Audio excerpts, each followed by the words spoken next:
Hi everyone, today we're gonna learn our first topic in chemistry, that is periodic properties. So what do you mean by periodicity?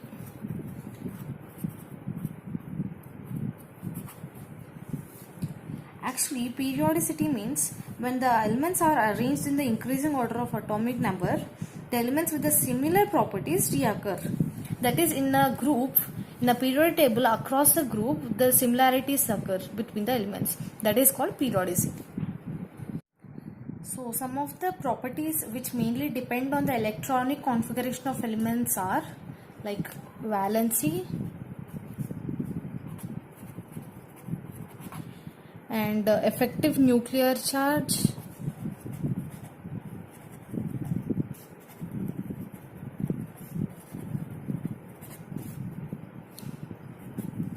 and it is screening effect also. Fourth one is atomic radius. Fifth one is ionization potential.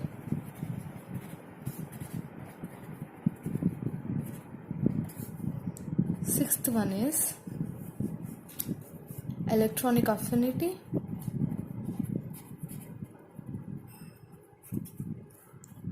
Seventh one is electron negativity. Eighth one is ionic radius, and screening effect is completed. And the next one is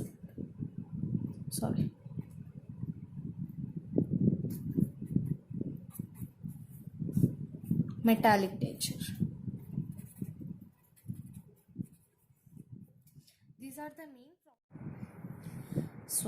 These are the main periodic properties which depend on the electronic configuration of an element.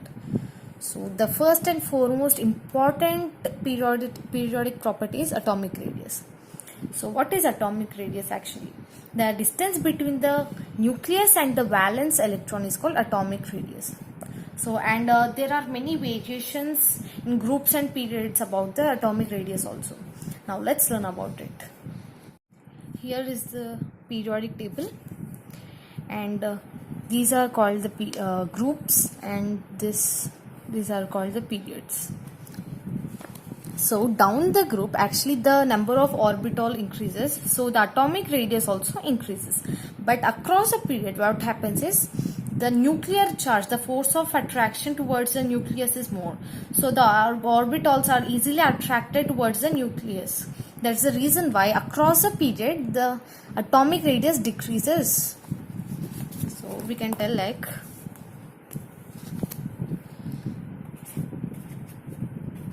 variations in groups.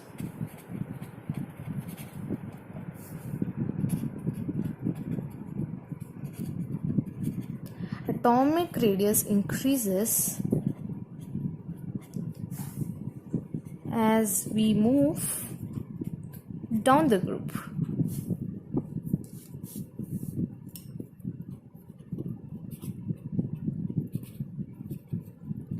Due to increase in number of shells.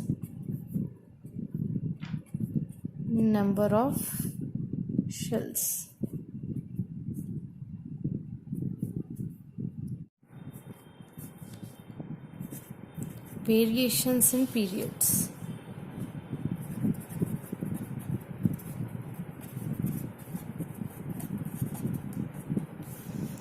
As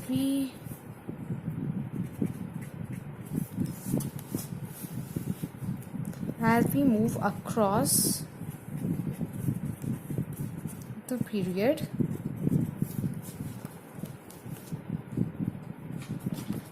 the atomic radius decreases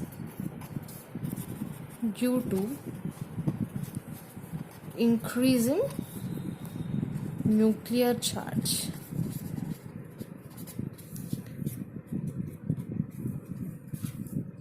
Nuclear charge means the force of attraction towards the nucleus.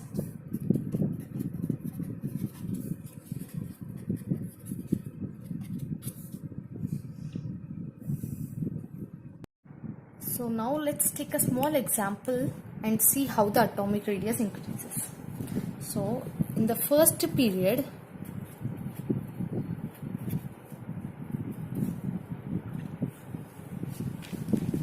lithium has 152 picometers radius, whereas lithium has 152 picometers radius, whereas beryllium has 112 picometers,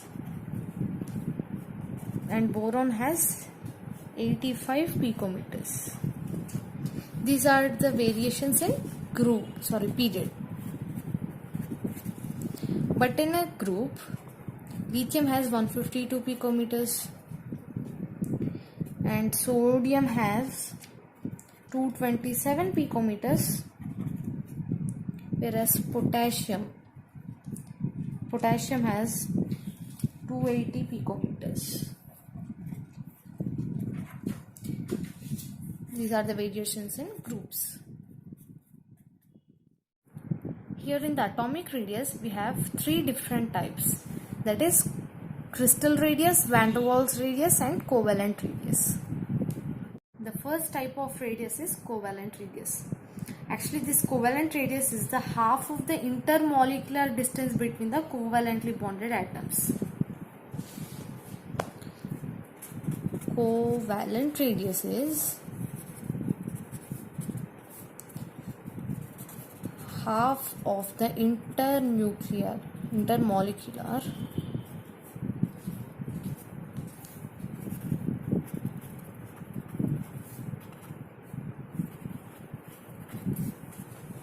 between covalently bonded atoms.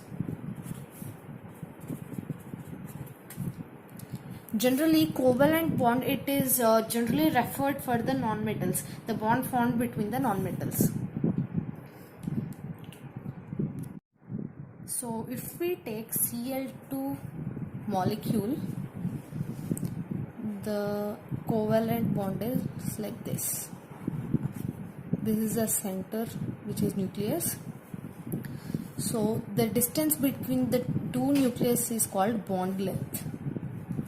This pink color line is called bond length.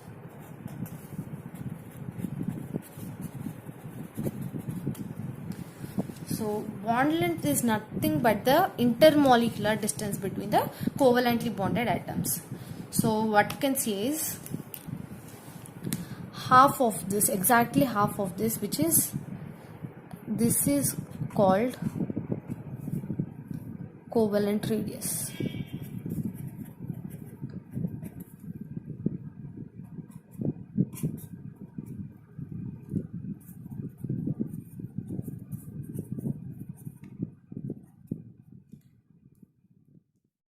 So according to the definition, we can say that covalent radius is equal to bond length by 2, because it is half of the intermolecular distance between the atoms. So the bond length of Cl is 198 picometers. Then the covalent radius will be 198 by 2, which is equal to 99 picometers. The next type of radius we are going to learn is crystal radius. This crystal radius is also known as metallic radius.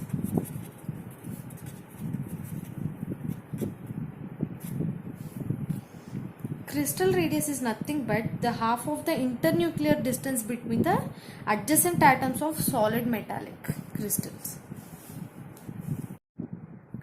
So actually this crystal radius is used for metals only. That's the reason why it is called metallic radius, and it can be represented like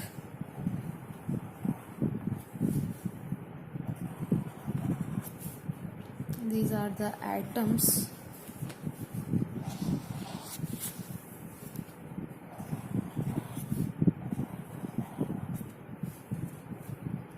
So in this we can just tell the metallic radius as half of the internuclear distance. So this is the internuclear distance between the atoms. So exactly half of it is this one. Then the metallic radius would be this one.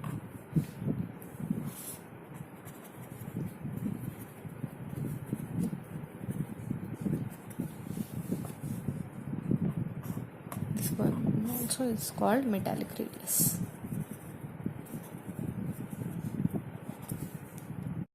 So according to the definition, you can just write the formula of crystal radius as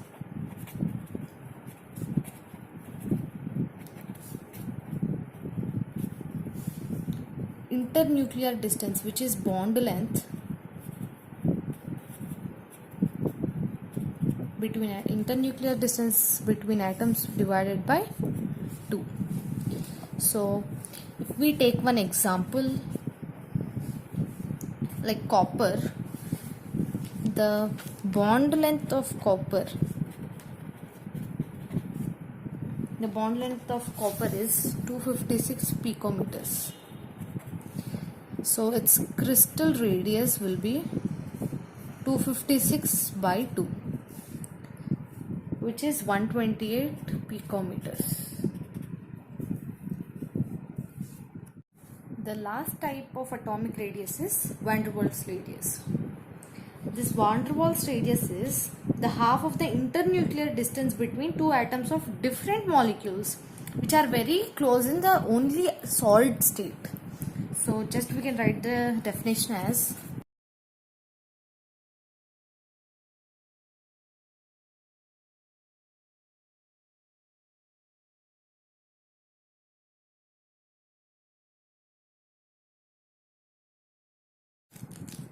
we can represent this van der Waals radius in diagram as these are the two atoms. This is a molecule together, but these are two atoms in a molecule. These are another two atoms in another molecule. These are the centers. So the internuclear distance between these two molecules is this one.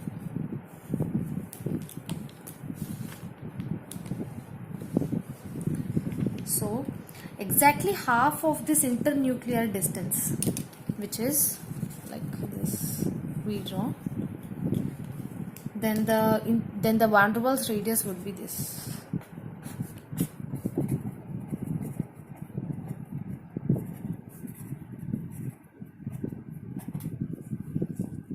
So we can write the van der Waals formula as VR means van der Waals radius notations or shorthand notation. So internuclear distance between two molecules, not two atoms,